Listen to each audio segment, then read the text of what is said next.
Hello, আসসালামু আলাইকুম। তো এই প্লেলিস্টটিতে আমি বেসিক সি প্রোগ্রামিংটা পুরোটা কভার করার চেষ্টা করব। এই প্লেলিস্টটির নাম হবে ইন্ট্রোডাকশন টু প্রোগ্রামিং। মানে বেসিক সি থেকে অ্যারে পর্যন্ত পুরাটাই আমি এই প্লেলিস্টে কভার দেওয়ার চেষ্টা করব।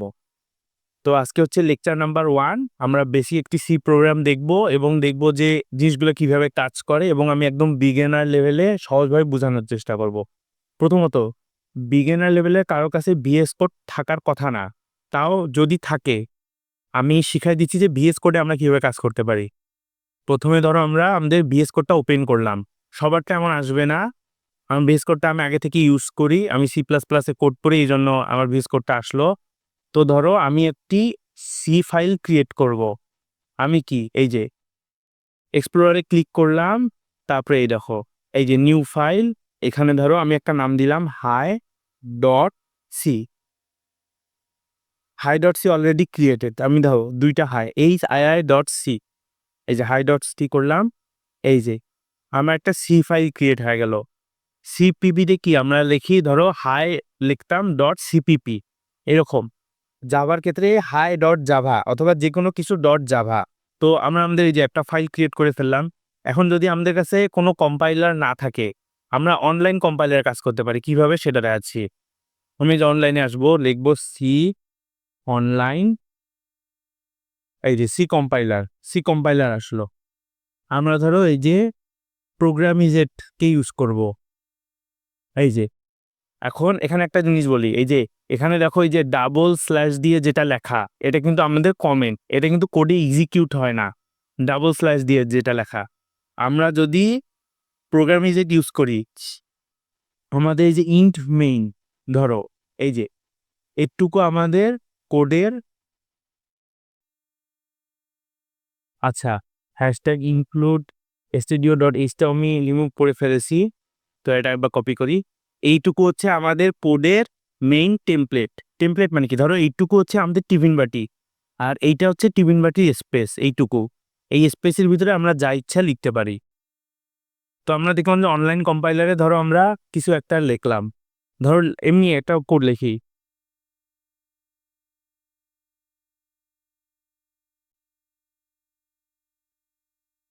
ধরো আমরা একটা এই যে কোড লিখলাম, এখানে রান দিলে এখন কোডটা রান হবে। এই দেখো হাই রোহিত এক্সিকিউট হয়েছে। তো অনলাইন কম্পাইলারে আমরা এভাবে কাজ করি। এখন আমরা বাকি কাজগুলো ভিএস কোডে করব। কেউ কোড ব্লকসও করতে পারো, যে কোনো কম্পাইলারে কাজ করো, কম্পাইলার ম্যাটার করে না। কিন্তু কোনো একটা অনলাইন কম্পাইলারে করার চেয়ে অফলাইন কম্পাইলারে করাটা বেটার। আমার পিসিতে এখন কোড ব্লকস ইনস্টল নাই। কোড ব্লকসের অন্য একটা ভিডিও আমি দিব আশা করি, যদি এখন আমি ভিএস কোডে বাকি কোড দেখাবো। সো আমরা কোডটা যেটা কপি করছি এখানে পেস্ট করছি। এখন এখন কথা হচ্ছে আমি কি বললাম যে এইটুকু হচ্ছে আমাদের কোডের টেমপ্লেট। দেখো আমরা যদি এআই দিয়ে কোনো কোড লেখাই, এই যে এরকম এক্সট্রা স্পেস থাকে, এই যে এরকম একটা স্পেস থাকে এক্সট্রা। আমরা নর্মালি লিখলে কিন্তু একটা স্পেস দেই না। এটা দেখেই টিচার বুঝে নেয় যে আমাদের কোডটা চ্যাট জিপিটি দিয়ে লেখা নাকি নিজে লেখা। মোটামুটি এটা দেখেই বোঝা যায়। তারপরে লজিক্যাল জিনিসপত্র তো আছে। এআই এর কোডে লজিক্যাল ইলোর মানে খুব ছোট কোডে খুব বেশি শার্পভাবে এআই কোডটা লিখে, ওই জন্য এআই এর কোড দেখলেই বোঝা যায় যে এটা এআই জেনারেটেড। এখন দেখো আমরা যে প্রথমে লিখছি, বললাম যে এই পুরাটাই আমাদের বেসিক টেমপ্লেট। এখানে এই যে রিটার্ন জিরোটা না লিখলেও কোনো সমস্যা নেই, কিন্তু এটা লেখাটা একটা গুড প্র্যাকটিস। এখন আমি এই টেমপ্লেটটা ব্যাখ্যা করি। দেখো হ্যাশট্যাগ ইনক্লুড studio.h, এটা কি? এটা হচ্ছে একটা হেডার ফাইল কল করে, যেটার কারণে আমাদের ইনপুট, এই হ্যাশট্যাগ ইনক্লুড studio.h, এটা একটা হেডার ফাইল কল করে, যেটার কারণে আমরা আমাদের প্রিন্টএফ এবং স্ক্যানএফ এই ফাংশনগুলো ইউজ করতে পারি। আর প্রিন্টএফ এবং স্ক্যানএফ কি, এটা আমরা পরে ডিসকাস করতেছি। তারপরে ইন্ট মেইন, এটা হচ্ছে আমাদের মেইন ফাংশন। এখন যখন আমরা দ্বিতীয় সেমিস্টারে স্ট্রাকচার প্রোগ্রামিং করছি, তখন আমরা মানে ফাংশন সম্পর্কে আইডিয়া পাইছি। এখন অত কথায় না যাই, এটা হচ্ছে আমাদের মেইন ফাংশন। মেইন ফাংশনে আমাদের কোডটা থাকে, আর এই যে এই ব্র্যাকেটের মধ্যে এইটুকু হচ্ছে মেইন ফাংশন। আর এই রিটার্ন 0 মানে হচ্ছে কোডটা সাকসেসফুলি এক্সিকিউট হয়েছে।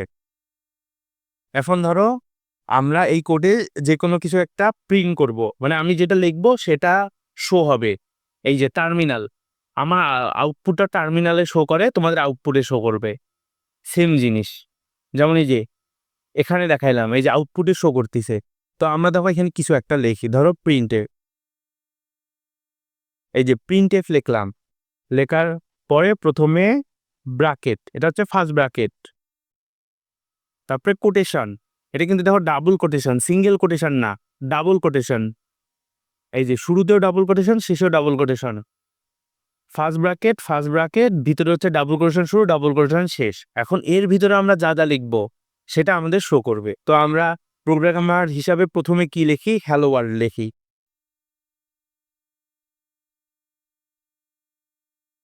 আমরা প্রোগ্রামার হিসেবে প্রথমেই হ্যালো ওয়ার্ল্ড লিখি, প্রিন্টএফ এর পরে লিখলাম, লেখার পরে এখানে সেমিক্লোন দিতে হবে।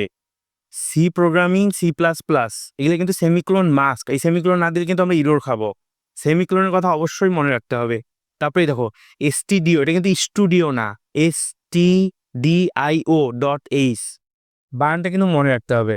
সো আমরা এখন এটা রান দিব, রান দিলে কি আসবে, এই যে হ্যালো ওয়ার্ল্ডটাই আসবে। দেখো হ্যালো ওয়ার্ল্ড আসলো। এখন আরেকটা জিনিস দেখাই, ধরো আমরা আবার লিখলাম প্রিন্টএফের ভিতর লিখলাম আই অ্যাম রোহিত। ধরো প্রিন্টএফের ভিতরে আই অ্যাম রোহিত লিখলাম, তারপরে দেখো প্রথমে হ্যালো ওয়ার্ল্ড এক্সিকিউট হবে, তারপরে আই অ্যাম রোহিত এক্সিকিউট হবে। কিন্তু কথা হচ্ছে যে হ্যালো ওয়ার্ল্ড কি এক লাইনে এক্সিকিউট হবে, তার পরের লাইনে আই অ্যাম রোহিত এক্সিকিউট হবে না, কারণ আমরা কোডে বলে দেইনি যে হ্যালো ওয়ার্ল্ড এক্সিকিউট হওয়ার পরের লাইনে আই অ্যাম রোহিত এক্সিকিউট হবে। দেখো এই দেখো আমি সেমিক্লোন দেইনি, সেমিক্লোন না দিয়ে এরকম একটা সুন্দর মতো ইরর খাবো, সেমিক্লোন। দেখো হ্যালো ওয়ার্ল্ডের পরে আই অ্যাম রোহিত। আচ্ছা আমি যদি এই প্রথমে একটা স্পেস দেই তাহলে কি হবে, দেখো hello Rohit, hello world, I am Rohit, একটা স্পেস দিয়ে আসলো। এখন আমি চাচ্ছি এটা 1 নম্বর লাইনে থাকবে, এটা পরের লাইনে থাকবে। এখানে আমি কয়েকটা কাজ করতে পারি। দেখো আমি প্রথমে এই যে হ্যালো ওয়ার্ল্ড, হ্যালো ওয়ার্ল্ডের শেষে স্ল্যাশ এন যদি লিখি, তার মানে কি হ্যালো ওয়ার্ল্ডের পরে একটা নিউ লাইন আসবে, তারপরে আই অ্যাম রোহিতটা প্রিন্ট হবে। এটা হচ্ছে /n। এই দেখো হ্যালো ওয়ার্ল্ড, তারপরে আই অ্যাম রোহিত। এই দেখো আই অ্যাম রোহিতের সামনে স্পেসটা এখন সরাই দেই। দেখো হ্যালো ওয়ার্ল্ড, তারপরে নিচে আই অ্যাম রোহিত। এখন ধরো আমরা এই যে এটার এখানে /nটা দিতে চাচ্ছি না, আমরা বলবো যে এই লাইনটা প্রিন্ট হবে, তারপরে এই যে আই অ্যাম রোহিতের আগে একটা নিউ লাইন আসবে, তখন কি হবে, এই দেখো এই আমি আই অ্যাম রোহিতের সামনে /n দিব, /n। দেখো সেম কাজই হবে। এই যে hello world, I am Rohit. আর এটা মনে রাখতে হবে যে ডাবল কোটেশনের ভিতরেই কিন্তু আমরা যা লিখতেছি ওটা আসতেছি। আমরা যদি ডাবল কোটেশনের বাইরে কিছু লিখি, ধরো এই যে এটা জি লিখলাম, কিন্তু এই দেখো এ বলতেছি এটা একটা ইরোর, আমরা রান দিলেও এই যে ইরোর দেখাচ্ছে, ওটা কিন্তু সিনট্যাক্স না। এখন দেখো এই /nটা তো আমরা এই যে এখানেও দেওয়া শিখলাম, এখানেও দেওয়া শিখলাম, আমরা ডাইরেক্ট /nও লিখতে পারি। দেখো প্রিন্ট এফ /n। এখন কি হবে, এখন প্রথমে দেখো হ্যালো ওয়ার্ল্ড হবে, তারপরে /n প্রিন্ট হবে, মানে নিউ লাইন আসবে, তারপরে আই অ্যাম রোহিত আসবে।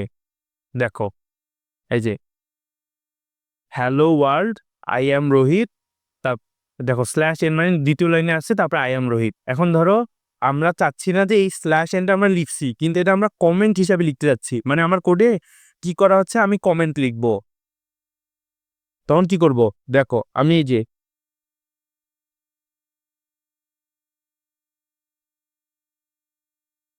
এই যে ডাবল স্ল্যাশ লিখলাম, লিখার পরে দেখো আমি কি বললাম, লিখলাম যে দিস দিস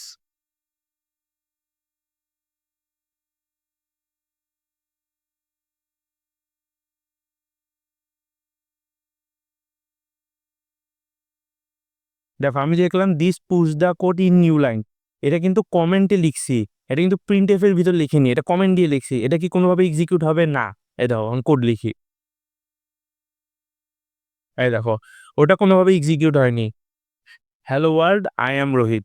আচ্ছা আমি যদি এখন এই যে হ্যালো ওয়ার্ল্ডটাকে কমেন্ট হিসাবে লিখতে চাই, বা এই যে আমার প্রোগ্রামে আই অ্যাম রোহিতটাকে কমেন্ট হিসাবে লিখতে চাই, তখন কি করব?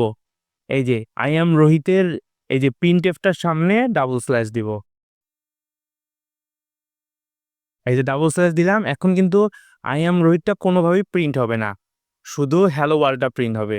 তারপরে দেখো এই যে নতুনভাবে পিএসসি রোহিত, এটার আগে একটা নিউ লাইন হবে, কারণ এই যে আমরা নিউ লাইনটাকে রাখে দিছি।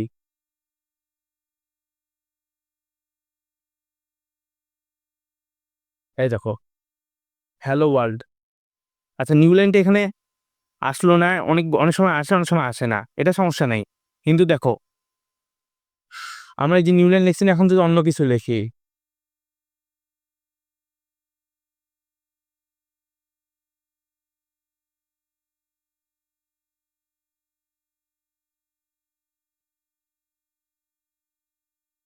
এই দেখো হ্যালো রোহিত, তারপরে দেখো নিউ লাইনটা তো আমরা কমেন্ট করিনি, নিউ লাইনটা আছে, কিন্তু এই যে প্রিন্ট এফে আই অ্যাম রোহিতটা আমরা কমেন্ট করছি, ওই জন্য ও এক্সিকিউট হবে না। তারপরে দেখো আবার প্রিন্ট এফ দিয়ে লিখছি হাই, তো হাইটা এক্সিকিউট হয়েছে।